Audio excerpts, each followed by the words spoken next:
Hello साथियों, मैं अजय कुमार प्रजापति आप लोग का इस यूट्यूब चैनल पर हार्दिक स्वागत और अभिनंदन है। साथियों, पिछले वीडियो में हम लोगों ने देखा कि बल क्या होता है, बल कितने प्रकार के होते हैं तथा न्यूटन के गति विषयक नियम को देखा। तो साथियों, आइए फिर से समझने की कोशिश करते हैं कि न्यूटन के गति विषयक नियम क्या है। न्यूटन के गति विषयक नियम क्या क्या है।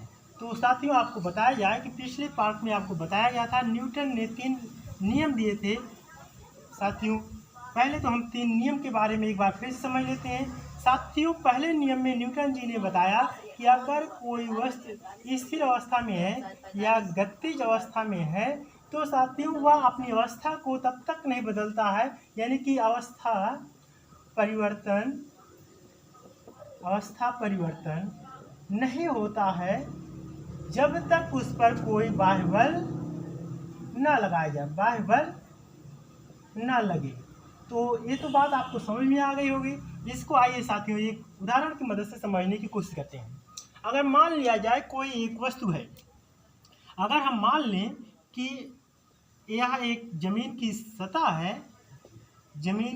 सतह है और इस पर यह कोई एक वस्तु रखी गई है साथियों, और यह वस्तु अगर स्थिर अवस्था में है, किस अवस्था में है, स्थिर अवस्था में है, तो यह स्थिर अवस्था में तब तक रहेगी जब तक इस वस्तु पर कोई बल न लगाया जाए। इसका मतलब साथियों, अगर कोई बल इस वस्तु पर नहीं लगेगा तो यह वस्तु अपनी जगह से परिवर्तन कभी नहीं करेगी। इसके अतिरिक्त साथियों, अगर मान लिया जाए कोई वस्तु गति कर रही है, क्या कर रही है साथियों, गति कर रही है, यानी कि यह वस्तु जो है गतिज अवस्था में है, तो न्यूटन जी ने बताया कि यह वस्तु तब तक गतिज अवस्था में रहेगी जब तक इस पर कोई बाह्य बल न लगाया जाए। इसका मतलब क्या हो गया साथियों, इसका मतलब सिर्फ इतना ही हो गया कि जब तक किसी वस्तु में कोई बाहरी बल न लगे, वह साथियों प्रत्यक्ष अप्रत्यक्ष किसी रूप में भी हो सकता है, जब तक बाहरी बल नहीं लगता है तब तक उसकी अवस्था में परिवर्तन नहीं होता है। यह बात आप लोग समझ गए होंगे। अब साथियों आइए समझने की कोशिश करते हैं न्यूटन के जो दूसरा गति विषयक नियम है उसमें न्यूटन जी ने क्या बताने की कोशिश किया है। साथियों, न्यूटन जी ने बताने की कोशिश किया है कि किसी वस्तु के द्रव्यमान और त्वरण का जो गुणनफल होता है वह बल के अनुपाती होता है। तो इसको साथियों दूसरे शब्द में भी समझने की कोशिश करते हैं। इसको साथियों हम लोग कह सकते हैं किसी वस्तु पर जो लगाया गया बल है, अगर इस अनुपाती के निशान को हटा लेते हैं तो एक नियतांक लग जाता है और यम ए ऐसे ही रहता है साथियों। यम ए का मतलब यम में ए से गुणा किया गया है। अगर इस नियतांक का मान, इसको क्या कहते हैं साथियों, नियतांक कहते हैं, इसका मान निश्चित होता है और इस नियतांक का मान यदि 1 मान लिया जाए तो क्या मिल जाएगा, एफ बराबर यम में मिल जाएगा साथियों। यह एक क्या है, सूत्र है जो कि बहुत ही महत्वपूर्ण है, बहुत महत्वपूर्ण सूत्र है। यही न्यूटन जी ने अपने गति विषयक के दूसरे नियम में बताया था कि किसी वस्तु के द्रव्यमान और त्वरण का गुणनफल उस पर लगाए गए बल के बराबर होता है। अब साथियों आइए समझने की कोशिश करते हैं जो न्यूटन का गति विषयक का तीसरा नियम है। इसको जो है हम लोग किस नियम से जानते हैं, इसको हम लोग क्रिया प्रतिक्रिया नियम के द्वारा जानते हैं। इसका मतलब क्या होता है, इसको समझ लीजिए। इसका मतलब यह होता है कि कोई भी अगर क्रिया होती है तो उतनी क्रिया विपरीत दिशा में भी होगी क्रिया के। इसका मतलब आइए इसको उदाहरण से समझने की कोशिश करते हैं। उदाहरण लेने की कोशिश कर रहे हैं। अगर साथियों मान लें कि आप क्या कर रहे हैं, कोई व्यक्ति है वह क्या कर रहा है साथियों, वह किसी सड़क पर चल रहा है। तो साथियों वह चल रहा है, अगर वह व्यक्ति अपने पैर से जमीन में पीछे की तरफ एक बल लगाता है तो साथियों यह कहाँ पे लगा रहा है, जमीन में बल लगा रहा है, तो बल के जमीन के द्वारा यानी कि जमीन के द्वारा व्यक्ति में भी एक बल लगेगा, जिस बल के कारण वह व्यक्ति आगे बढ़ता है। क्या करता है साथियों, आगे बढ़ता है। इसको दूसरे उदाहरण की मदद से समझा जा सकता है साथियों।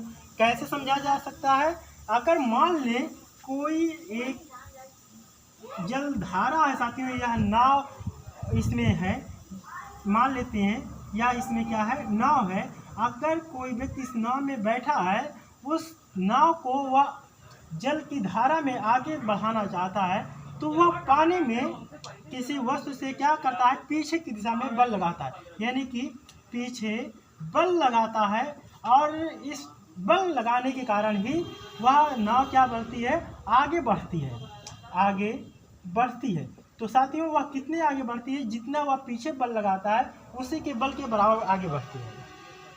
इसको एक तीसरे उदाहरण की मदद से समझने की कोशिश किया जाए। साथियों आप लोग जानते हैं कि जो कोई सैनिक होता है, वह अगर किसी बंदूक के द्वारा गोली चलाने की कोशिश करता है, तो साथियों जब वह गोली चलाता है तो उसको झटका लगता है। क्यों झटका लगता है साथियों? जब गोली जितने बल से आगे बढ़ती है, जितने वेग से आगे बढ़ती है, उतना ही बल उस बंदूक के द्वारा उस बंदूक चलाने वाले व्यक्ति को लगता है, जिसके कारण उस व्यक्ति को झटका सा महसूस होता है और वो उसका शरीर हिल जाता है। तो साथियों उम्मीद करते हैं कि आपको यह बात आज बहुत अच्छी तरह से समझ में आ गई होगी। साथियों इसको नोट कर लीजिए, फिर हम लोग कुछ आगे एक विशेष टॉपिक के बारे में चर्चा करते हैं।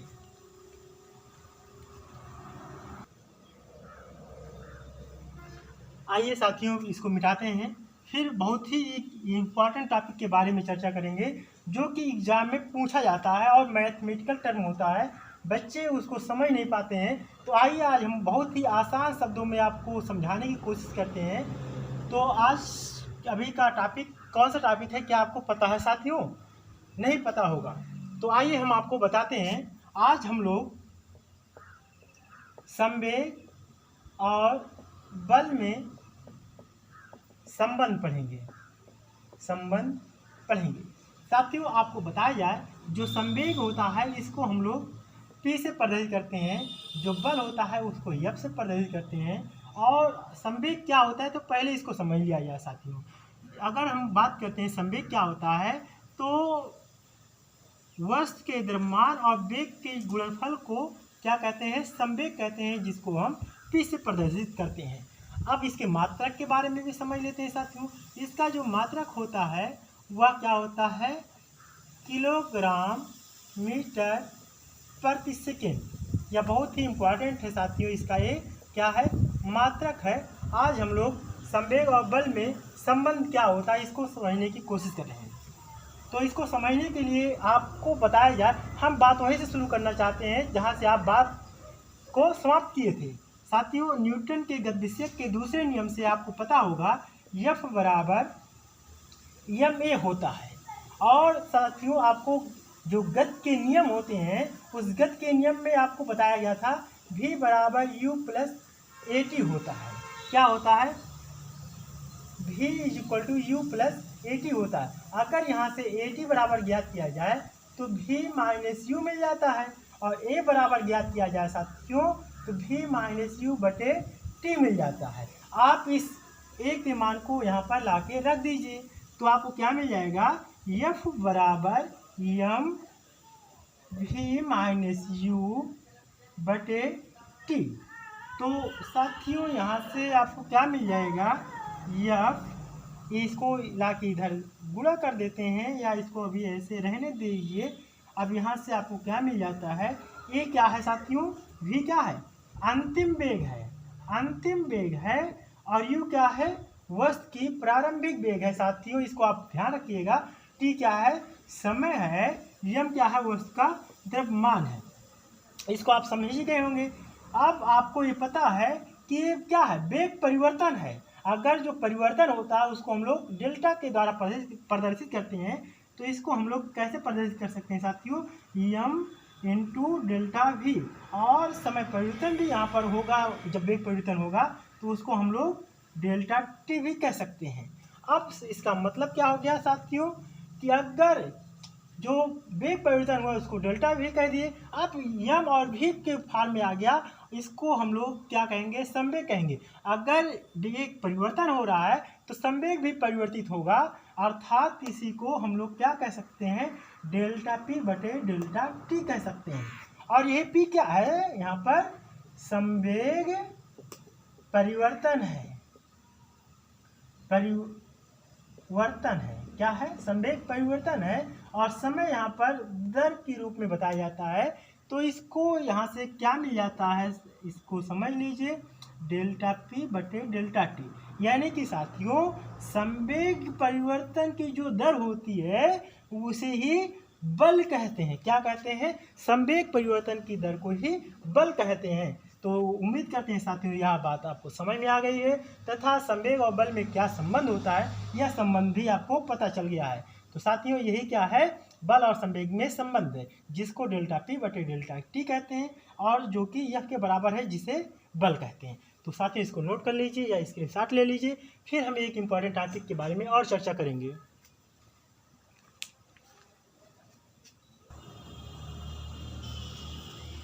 साथियों इसको अब मिटा दिया जाए। अब आपको बता दिया जाए कि ये चीज़ तो आप समझ ही गए हैं। अब इसी से मिलती जुलती एक टॉपिक है, उसको भी तुरंत चर्चा कर ली जाए। तो आइए समझने की कोशिश करते हैं वह दूसरे टॉपिक क्या है। तो साथियों यहाँ पर पी किसे कहते हैं? संवेग कहते हैं। अब हम लोग संवेग तथा आवेग में अंतर क्या होता है या संबंध क्या होता है इसको समझने की कोशिश कर रहे हैं। तो इसको समझने की कोशिश करते हैं। अब यहाँ पर आपको समझ में आ गया साथियों कि P से संवेग को प्रदर्शित करते हैं। इसका जो सूत्र होता है P बराबर mv होता है। और आवेग के बारे में भी आइए साथियों चर्चा कर लेते हैं। तो आवेग को इंग्लिश में इम्पल्स कहते हैं। और यह जो इम्पल्स है ये क्या होते हैं साथियों? ये होता है F इंटू टी, यानी कि बल और समय के गुणनफल को आवेग कहते हैं, जिसको इम्पल्स कहते हैं। अगर इसके मात्रक को समझा जाए तो इसका जो मात्रक होता है वह मात्रक क्या होगा? बल का मात्रक क्या होता है? न्यूटन होता है। न्यूटन होता है। और समय का मात्रक क्या होता है? सेकेंड होता है। तो आवेग का मात्रक क्या हो गया? न्यूटन सेकेंड मिल गया। अब इसके दूसरे मात्रक को भी समझ लेते हैं साथियों। अब आप जानते हैं F बराबर m a होता है और एक t होता है। अब यहाँ से क्या मिलता है? m का मात्रक kg होता है और a का मात्रक क्या होता है? मीटर प्रति सेकेंड स्क्वायर। और समय को यहाँ पर सेकेंड से प्रदर्शित करेंगे। सेकेंड से सेकेंड कट जाता है तो बचेगा क्या साथियों? किलोग्राम मीटर प्रति सेकेंड। इसको इस तरह भी लिखा जा सकता है। तो ये क्या है? आवेग का मात्रक हो गया। और संवेग का मात्रक आप जानते ही हैं क्या होता है? किलोग्राम मीटर पर सेकेंड। तो अब यहाँ से समझने की कोशिश करते हैं साथियों संवेग और आवेग में क्या संबंध होते हैं। आप जानते ही हैं, क्या जानते हैं? F बराबर डेल्टा पी बटे डेल्टा टी होता है। ये कहाँ से साथियों? यही तो अभी हम लोगों ने पढ़ा था, बल और संवेग में क्या संबंध होता है, इसी को हम कर ले रहे हैं। अब हम इसको क्या कर ले रहे हैं? F के बटे 1 मान ले रहे हैं और इसको हम लोग तिर्यक गुणा कर दे रहे हैं। तिर्यक गुणा करेंगे तो हमको क्या मिल जाएगा? F गुणे डेल्टा टी बराबर डेल्टा पी। इसका मतलब क्या हो गया साथियों? बल और समय के गुणनफल को संवेग कहते हैं, जो कि संवेग परिवर्तन के बराबर होता है। यानी कि बल और समय के गुणनफल को इम्पल्स कहते हैं। यही साथियों I हो जाता है और ये डेल्टा पी हो जाता है। इसका मतलब क्या हो गया साथियों? बल और समय के गुणनफल को आवेग कहते हैं, जो कि संवेग परिवर्तन के बराबर होता है।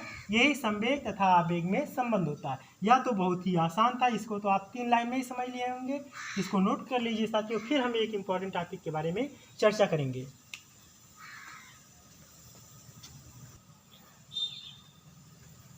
इसको मिटाया जाए साथियों। अब इसी से मिलता जुलता एक टॉपिक और है, उसको भी चर्चा कर लिया जाए, बहुत ही इम्पोर्टेंट है, जिसको कहते हैं संवेग संरक्षण। क्या कहते हैं? संवेग संरक्षण। ये क्या है संवेग संरक्षण? इसके बारे में भी चर्चा कर लेते हैं साथियों। एक कुछ नहीं है, इसमें जो है कोई 2 वस्तु हो सकती है या 2 से अधिक होती है, यानी कि 2 या 2 से अधिक वस्तु होती हैं या वस्तुएं होती हैं साथियों। और इन वस्तुओं के द्वारा एक निकाय बना होता है। तो ये निकाय क्या है, पहले तो इसको समझ लेते हैं। निकाय का मतलब यहाँ पर साथियों 2 या 2 वस्तुओं के बीच का संबंध है, इसमें जब दो वस्तुएं एक दूसरे के संपर्क में लाते हैं कि एक वस्तु का प्रभाव दूसरी वस्तु पर पड़ रहा हो या जो है उसके में क्या परिवर्तन होते हैं, क्या प्रभाव होते हैं, उस प्रभाव या अंतर कारक को जब हम चर्चा करते हैं तो जो सिस्टम बनता है उसी को निकाय कहते हैं, जो एक परिस्थिति बनती है उसी को निकाय कहते हैं।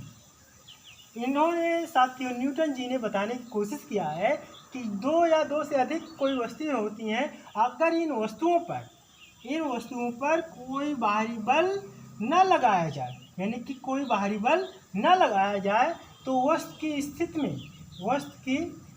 में परिवर्तन नहीं होगा। अर्थात साथियों जो कुल संवेग जो है वह संरक्षित है और वह कितना होगा साथियों, शून्य होगा, यानी कि 0 होगा। यह बहुत ही इम्पोर्टेंट है। अब आपको बताया जाए अगर यह स्थिर ना हो तो क्या होता है। अब दूसरी कंडीशन है, इसको केवल आप समझ लीजिए। अगर मान ले साथियों दो वस्तुएं हैं, एक ए है एक बी है, तो इसमें क्या हो, अगर ए वस्तु बहुत तेजी से इसमें ज़्यादा बल लगा दिया जाए और बी वस्तु पर धीरे से बल लगाया जाए साथियों, तो इसकी जो गति होगी अगर उसको हम v2 कहें और इसकी जो गति है वह v1 कहें, तो आप देखते क्या है कि क्या अगर मान लें प्रारंभिक अवस्था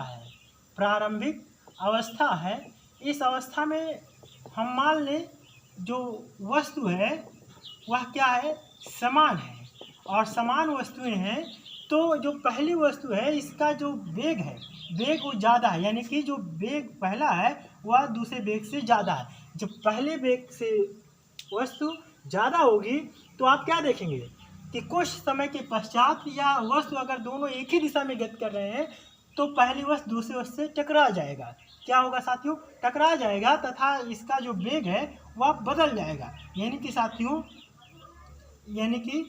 अंतिम अवस्था इसी को हम लोग बोलेंगे। इस अंतिम अवस्था में क्या देखते हैं, जो पहली वस्तु थी दूसरी वस्तु थी उनके वेग में क्या हो गया साथियों, परिवर्तन हो गया और इसको हम v2 कहते हैं, वेग में परिवर्तन हो गया। अब आप साथियों यहाँ पे देख के कंफ्यूज हो जाएंगे या आपको दुविधा होगी कि यह प्रारंभिक वेग है और प्रारंभिक अवस्था है, तो यहाँ पर साथियों हम वेग को दूसरे शब्द में भी कह सकते हैं। साथियों आप जानते हैं u से भी हम वेग को प्रदर्शित करते हैं। तो मान लेते हैं यह वस्तु का पहला और प्रारंभिक वेग है, ये वस्तु का दूसरा प्रारंभिक वेग है। तो साथियों यहाँ पर हम क्या देखते हैं कि जो वस्तु है वह टकराने के पहले जो संवेग था, क्या था साथियों, संवेग था, वही संवेग टकराने के बाद भी है। इसका मतलब क्या हो गया साथियों कि वस्तु में जो कुल संवेग है वह संरक्षित है, यानी कि वह बदल नहीं रहा है। तो इसका मतलब क्या है साथियों, आपने यहाँ पर उदाहरण में देखा कि वस्तु में टकराने के पहले जो कुल संवेग था वह टकराने के बाद के कुल संवेग के बराबर था। अगर साथियों इसको गणित के रूप में लिखना चाहें तो टकराने के पहले कुल संवेग कितना होगा, इसको भी समझ लेते हैं। इसमें जो पहली वस्तु का संवेग होगा वह m1 u1 होगा और दूसरी वस्तु का जो संवेग होगा m2 u2 होगा। साथियों ये पहली वस्तु का संवेग है, पहली वस्तु का द्रव्यमान है और m दूसरी वस्तु का द्रव्यमान है। तो ये टकराने के पहले का कुल संवेग हो गया। अब टकराने के बाद का जो कुल संवेग होगा साथियों वह पहली वस्तु का जो संवेग होगा m1 v1 होगा, दूसरी वस्तु का जो संवेग होगा m2 v2 होगा। तो आप यहाँ से क्या देख रहे हैं साथियों, टकराने के पहले का जो कुल संवेग है वह टकराने के बाद के कुल संवेग के बराबर हो रहा है और इसी चीज को ही क्या कहते हैं, संवेग संरक्षण कहते हैं। क्या कहते हैं साथियों, दोस्तों क्या कहते हैं, संवेग संरक्षण कहते हैं। तो इसको नोट कर लीजिए, फिर इम्पोर्टेंट टॉपिक कोई और चर्चा करते हैं।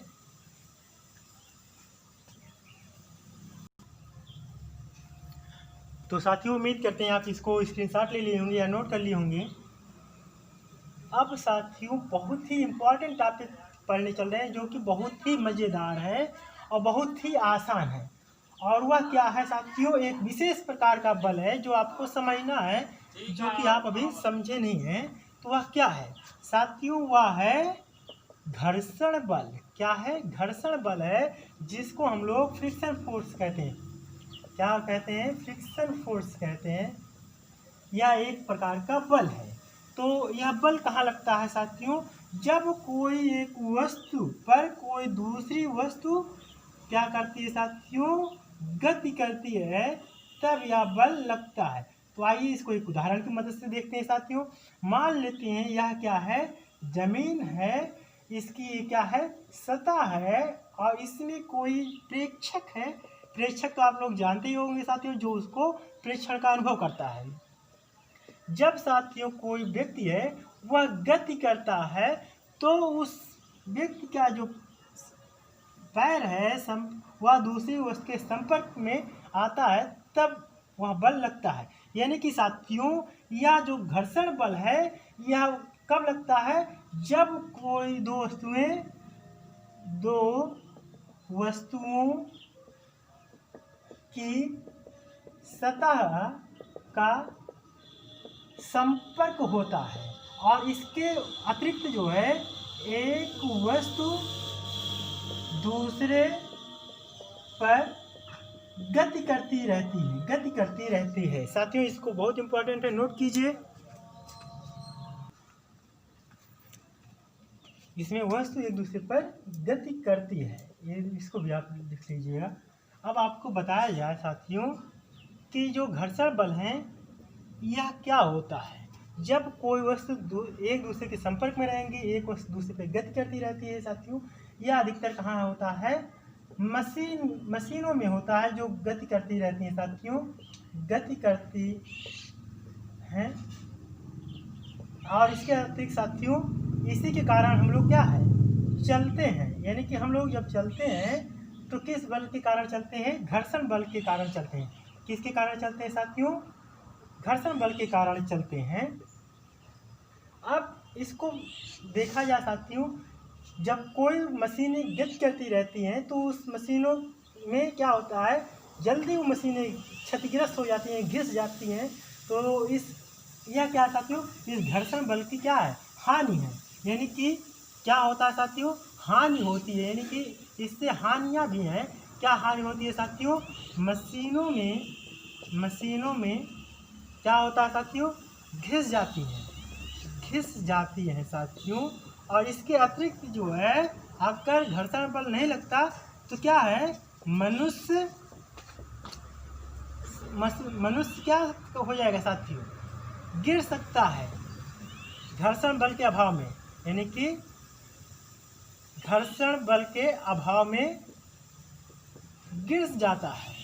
अब यह लाभ हो गया साथियों, मशीनें गति करते हैं और हम क्या है इसमें मनुष्य चलते हैं, यह तो लाभ है। अब यह मशीनें घिस जाती हैं, इसको जो है घर्षण बल को कम कैसे किया जाए? यानी कि ये क्या है साथियों? नुकसान है कि मशीनें जो हैं क्या हो जाती हैं? घिस जाती हैं। तो इसके अतिरिक्त साथियों क्या है? एक इसका उदाहरण है जो कि आप देखे होंगे साथियों, जो कुएं में पहले रस्सी से पानी खींचा जाता था, वह क्या होती साथियों? रस्सी और घिरनी में एक बल लगता है।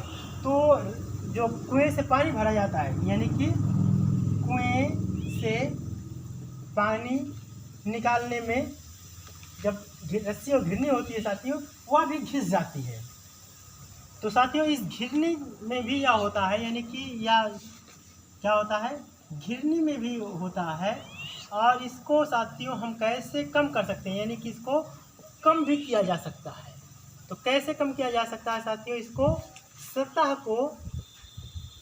को चिकनी बनाकर हम क्या कर सकते हैं? घर्षण बल को कम कर सकते हैं। और इसके अतिरिक्त साथियों लुब्रिकेंट, जिसको आप क्या कहते हैं? ग्रीस लगाकर भी हम घर्षण बल को कम कर सकते हैं। तो घर्षण बल को कैसे कम कर सकते हैं साथियों? सतह को चिकना करके और ग्रीस लगाकर। तो साथियों उम्मीद करते हैं आप घर्षण बल को भी समझ गए हैं। घर्षण बल क्या होता है साथियों? दो वस्तुओं की जब सतहें संपर्क करती हैं और एक वस्तु दूसरे पर गति करती है तो घर्षण बल लगता है। और इसी घर्षण बल के कारण साथियों मशीनें गति करती हैं और मनुष्य चल लेता है और रस्सी से साथियों कुएं में रस्सी की मदद से और गिरने की मदद से हम पानी निकाल पाते हैं। साथियों अगर यह घर्षण बल न लगता तो क्या होता साथियों, मनुष्य जो है चल ना पाता और जो मशीनें घिस जाती हैं, मशीनें जो हैं घिसती नहीं बल्कि मशीनें जो हैं कार्य ना कर पाती और साथियों हम कुएं से जो है पानी ना निकाल पाते, यानी कि ना निकाल पाते। तो साथियों यह जो है इम्पॉर्टेंट था, आप समझ गए होंगे साथियों। इसे इंग्लिश में फ्रिक्शन फोर्स कहते हैं और इसका जो मात्रक है वो साथियों बल के साधारण मात्रक के बराबर होता है, जिसको आप लोग न्यूटन कहते हैं। इसका जो दूसरा मात्रक होता है वह न्यूटन क्या मात्रक होता है साथियों, किलोग्राम मीटर पर सेकंड स्क्वायर होता है साथियों। यह बहुत ही इम्पोर्टेंट है, इसको नोट कर लीजिए। तो साथियों इसी के साथ जो है एक चैप्टर यहीं पर समाप्त किया जाता है। ओके साथियों, थैंक यू, टेक केयर।